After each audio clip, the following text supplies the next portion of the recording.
Assalamu alaikum. Welcome back for another lesson. So last time we talked about Arabic nouns in the singular form. Today we're going to focus on what they look like in plurals, as well as take a look at adjectives. Alright, so in English, when you have a noun in singular and you want to make it plural, it's pretty straightforward. You just usually have to add an S at the end of it. For example, book would become books. Arabic is similar. We have a rule as well, but now it's differentiated by gender.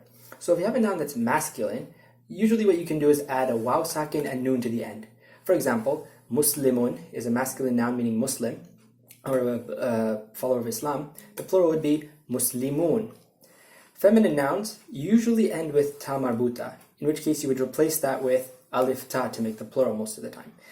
If it doesn't have a ta marbuta, sometimes you can add an alif ta to the end just like that. So for example, Muslimah or Muslimatun, the plural of that would be Muslimat. That's just a female word for Muslim. Now, just like in English, we have some special cases, like, for example, loaf would become loaves in plural. You don't just add an S at the end. There's a few special cases in English.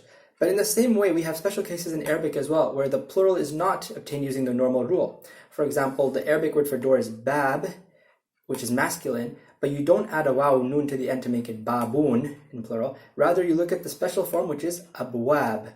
This is called a broken plural, and unfortunately a lot of the plural forms in Arabic are broken plurals. The only way to understand these patterns is by, unfortunately, going through them and memorizing them one by one. But with experience and practice, hopefully, inshallah, you'll be able to do that. Alright, so now let's go on to adjectives. So these are words that describe nouns. When an adjective is describing a noun, usually it comes after the noun it describes, unlike in English.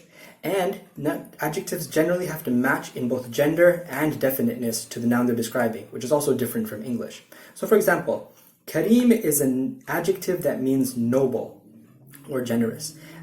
If I want to use the word Kareem to describe Muslima in feminine indefinite form, I have to make Karima feminine and indefinite, and I can say Muslimatun Karimatun, which translates as a noble Muslima.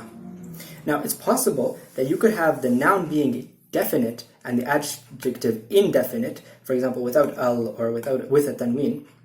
In this case, we translate this as a complete sentence, not as a description of a noun. So we'd say the Muslima is noble, inserting the imaginary English word is to complete this into a proper sentence.